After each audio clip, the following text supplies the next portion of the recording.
ఐపీఎల్లో అహ్మదాబాద్ వేదికగా sun Risers హైదరాబాద్తో జరిగిన మ్యాచ్లో గుజరాత్ టైటాన్స్ గెలిచింది. 163 పరుగుల లక్ష్యాన్ని మరో 5 బంతులు మిగిలి ఉండగానే ఛేదించింది.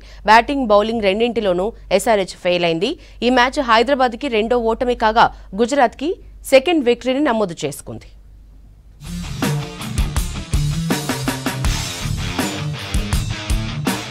ఐపీఎల్ 17 సీజన్లో గుజరాత్ రెండో విజయాన్ని తన ఖాతాలో వేసుకుంది. అహ్మదాబాద్ వేదికగా జరిగిన మ్యాచ్లో సన్ రైజర్స్ పై 7 వికెట్ల తేడాతో గెలుపొందింది. 163 పరుగుల లక్ష్యాన్ని మరో 5 బంతులు మిగిలిండగానే ఛేదించింది. ఓపెనర్లు శుభ్మన్ గిల్ 36 పరుగులు, వృద్ధిమాన్ సహా 25 పరుగులతో శుభారంభాన్నిచ్చారు. Sai Sudharsan 45 runs, David Miller 44 పరుగులతో అద్భుత ఇన్నింగ్స్ ఆడారు. హైదరాబాద్ బౌలర్లలో మయాంక్ మార్కండే, కమిన్స్, షాబాజ్ అహ్మద్ తలో వికెట్ తీశారు. తొలుత టాస్ గెలిచి బ్యాటింగ్ ఎంచుకున్న హైదరాబాద్ నిర్ణీత 20 ఓవర్లలో 8 వికెట్ల నష్టానికి 162 పరుగులు చేసింది. చెరో 29 పరుగులతో అభిషేక్ శర్మ, అబ్దుల్ సమద్ టాప్ స్కోరర్లుగా నిలిచారు. 13 బాల్స్లో 24 రన్స్ చేసిన క్లాసెన్ దూకుడుగా ఆడినా ఎక్కువసేపు క్రీజ్లో నిలవలేకపోయాడు. Shahbaz Ahmed 22, Travis Head 19, Markram 17 పరుగులకే పరిమితమయ్యారు. గుజరాత్ బౌలర్లలో మోహిత్ శర్మ 3 వికెట్లు, ఒమర్ జాయ్, ఉమేష్ యాదవ్, రషీద్ ఖాన్, నూర్ అహ్మద్ తలో వికెట్ పడగొట్టారు.